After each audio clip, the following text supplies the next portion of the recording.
The US economy grew at just 1.5% in the second quarter of 2026, missing the 2.1% economists expected.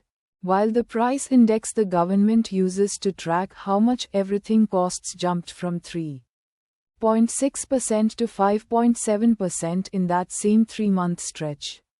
Slower growth and hotter prices moving in opposite directions during the same quarter is exactly the combination that makes economists nervous, because it does not fit the story either side wants to tell. It is not the clean signal of a cooling, healthy economy, and it is not simply runaway inflation either. Before you decide this number means the economy is falling apart, you need to see what is actually inside it. Because two numbers buried in the same report point in a noticeably different direction than the headline does. The 5.7% figure is the price index for gross domestic purchases, a broad measure covering everything Americans and the government buy, including imported goods and volatile categories like food and energy. But the Fed's preferred inflation gauge, the Personal Consumption Expenditures Index excluding food and energy, known as core PCE, actually fell to 3.4% from 4.4% the quarter before. That is two official measures moving in opposite directions in the same 3 months. The gap usually means food and energy prices swung sharply enough to drag the broad number up while the underlying, stickier categories the Fed actually watches for policy decisions kept cooling, reporting only the headline 5.7% without mentioning that core inflation eased. Tells you a story that is technically true and meaningfully incomplete at the same time. Real final sales to private domestic purchases, a measure that strips out trade and inventory swings to show what households and businesses actually spent, increased 3.9% in the second quarter, more than double the 1.7% recorded in the first quarter. That is a meaningfully stronger number than the 1.5% headline GDP figure.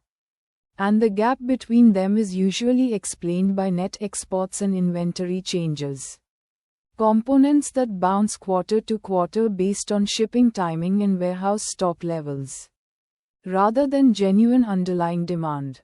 When private demand runs that much hotter than the top-line number, it suggests households and businesses were actually spending at a healthy clip. And the headline miss reflects volatile trade and inventory accounting more than a weakening economy. That distinction really survives past the first news cycle. What the Bureau of Economic Analysis published is labeled an advance estimate, built from incomplete source data collected before every relevant report is even finalized. By long-standing practice, the agency publishes a second estimate roughly a month later, then a third and final estimate around 2 months after that, each time incorporating fuller data on trade, inventories, and services spending that simply were not available yet at the advance stage.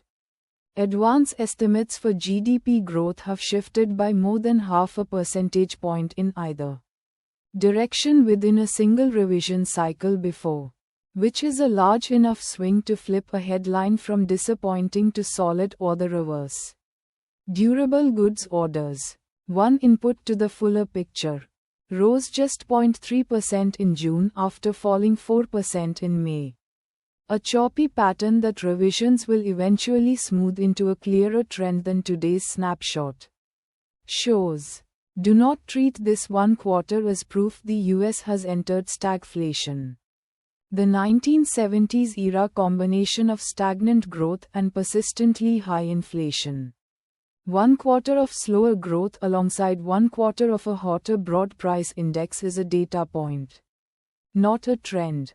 And the fact that core PCE inflation actually eased in the very same report complicates any simple stagflation narrative built only on the headline figures.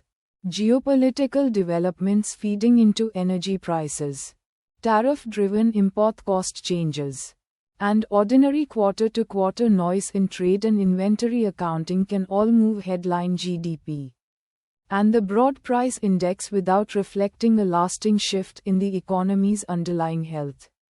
Two more GDP estimates are still coming for this same quarter. And at least one more quarter of data will be needed before anyone can responsibly say whether this is a turning point or a blip that reverses on its own. Quick recap. Second quarter GDP growth came in at 1.5%.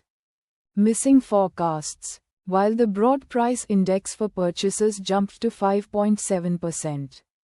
But core PCE inflation, the Fed's preferred gauge, actually eased to 3.4%. And private demand grew a healthy 3.9% once trade and inventory swings are stripped out. So, signal or noise? Split verdict. The headline slowdown and price jump are real, verified numbers. That is signal. But the stagflation story built purely on those two headline figures is noise. It ignores cooling core inflation, strong underlying private demand, and the fact that this is only an advance estimate still due for two more revisions. Subscribe for the economic stories that read past the headline number to what is actually inside. The report. Signal from the noise. Every week.